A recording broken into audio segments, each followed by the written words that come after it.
You're listening to The Uncrucified, a fanfiction written and narrated by author Angela R. Sasser. This is an unofficial fan work which takes place within the Exalted 2nd edition setting created by White Wolf and Onyx Path Publishing.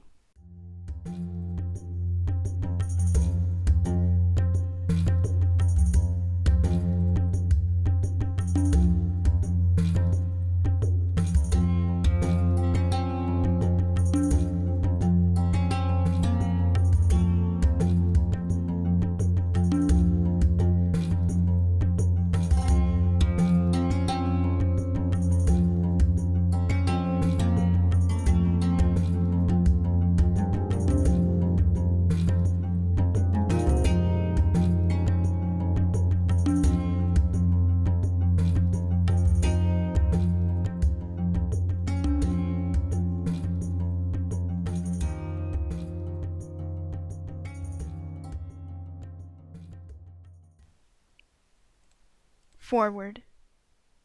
Let it be known, in the chill of resplendent air of RY 765, I began this memoir a scant time after settling into the freshly built shack that would become the first guild hall of the pristine guild. The guild I built from the shattered hopes and dreams I had left in me. It would rise from stick and mud beginnings just as I have from the dust of the south to a grand path that lies before me. Already, those who would tear this place down and reclaim this city and its people have been beaten back. The strings of destiny not here in this place, full of the undeniable passion of the free, and the awe-inspiring golden warriors that I somehow find myself numbered among. May this document be proof that I, Kalara Vadras, daughter of Aaron the Seeker, lived in this moment in creation for a cause larger than myself. For any who may discover these words after my death, let them serve as a lens through the myopia of time and memory. This is my story and my cause. Let it be yours, if you have courage and understanding. Entry 1. A Cautionary Tale. It was told to me by the other slaves when I was old enough to understand that my parents had been lost to a great plague that had passed through the south, taking with it the rich and the poor alike. I knew no more of them but smiling faces and distant lullabies. And so it was that I grew up a child of random handlers, slaves who took the moments out of their full days to teach me how to avoid a beating, or showed me the rare surrogate affection. I was also a child of labor, working long, hard hours, running to and from the market, retrieving whatever needed retrieving, cleaning, sweeping, and crawling into dangerous spaces only a child could fit for machine repairs and mining operations.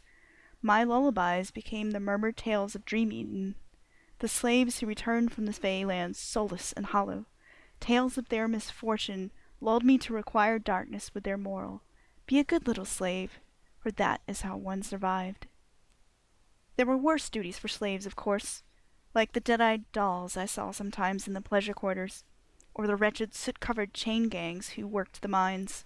I kept my head down, and continued cleaning, sweeping, and crawling. I did whatever was asked of me in fear of the hazy definition of what worse than this could mean. It was on an unremarkable run to the marketplace for the usual errands that my love affair with flame pieces began. I was trying to reach the grocer's booth when I found the way blocked by an unusual congestion in the market traffic. I managed to squeeze my way through the cheering crowd lined among the street to catch my first glimpse of them, the Ashen Guard. They marched in formation down the street, their gray cloaks flowing in the warm wind, the hot sun glinting on their bayonets and pale, colorless armor. They had just returned from their latest victory against the raiders' camp. For those not of the south, it is said the Ashen Guard defended the city of Gem from a terrible siege undertaken in the aftermath of a volcanic eruption. Their elite regiment was tasked to ambush the raiders while the town rallied a defense. Inspired by the tactics of desert outlaws, they buried themselves in the ash, using breathing tubes and periscopes to stay hidden until their enemies were just within arm's reach. Then they sprang, decimating their surprised enemies. Oh, how my boundless child's imagination created stories about their adventures. I imagined myself riding full tilt atop a white horse in pale armor, Ashen cloak flowing behind me, firing off that single impossible shot through the eye of a needle to fell my enemies. I was a ghost in the sands, a hero of the city. Throughout my adolescence, I would be passed along from one master to another, some kind, some cruel. All owned me as they would a dog or a horse, no matter their intentions for good or ill. I daydreamed too much to be diligent, and gambling problems in the city of Jim meant I was always being sold to cover debts, or won in games of chance. However, it was one such master who acquired my contract in a game of cards when I was 16 who would, despite it all, do me a most unexpected favor. I was bought and sold without even a chance to bid farewell to my hometown or my friends there.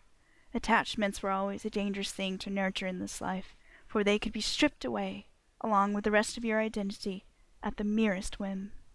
I became the property of Sinus Varia, a churlish man with a small amount of weight to his name and his girth. A terrible gambling habit coupled with failed business ventures had resulted in his unofficial banishment to the city of Chiaroscuro.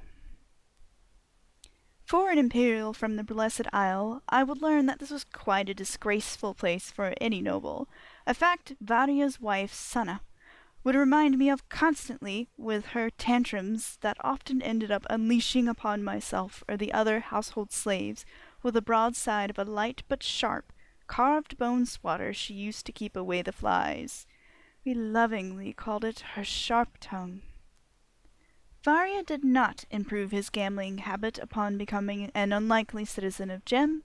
It was a day like any other day avoiding Sana and finding housework to do as far away from her as possible, that I found myself pulled aside and ordered to begin learning numbers and letters from a tutor. My tutor was a thin, bespectacled man who seemed allergic to my presence with his constant sniffling and upturned nose at my person. His great intellect was wasted on a slave such as me, which he never ceased to remind me of when I answered incorrectly. I was terrified at first. Why was I being forced to take on these extra duties? Was it a strange sort of punishment? Had I done something wrong? Learning how to read certainly seems like a punishment at first, but I couldn't deny the fact that a whole new world began to appear around me. What once were cryptic symbols I had no time to ponder on became points of fascination as the cipher of literacy began to fall in place piece by piece.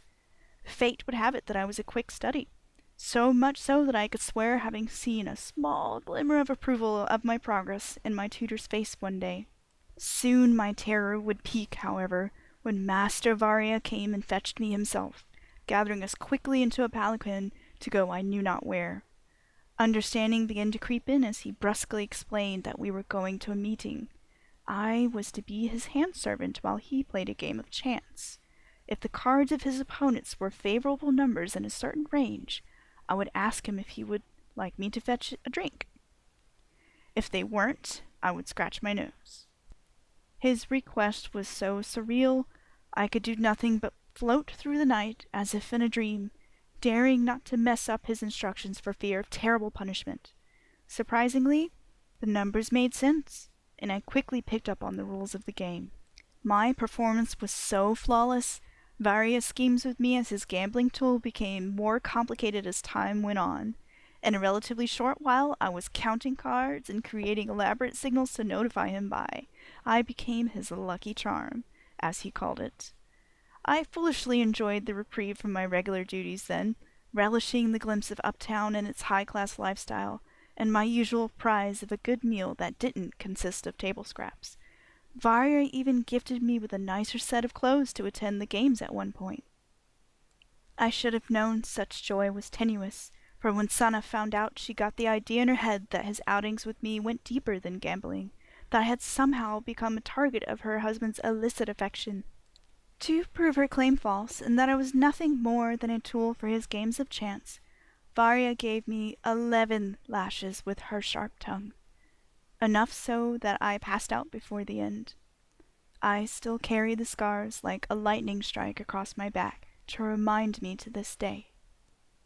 Shortly after, wounds barely healed, I was hastily hauled off to the slave market, where yet another person would become the master of my destiny. That was the end of my tenure as Sinus Varia's lucky charm. Despite all of this, I still feel a strange form of gratitude to Varia. No matter the reasons, he opened up a world of knowledge to me I might never have known. The next person to buy a part of my life would be like any other master, at first. But he would change me forever. We would change one another.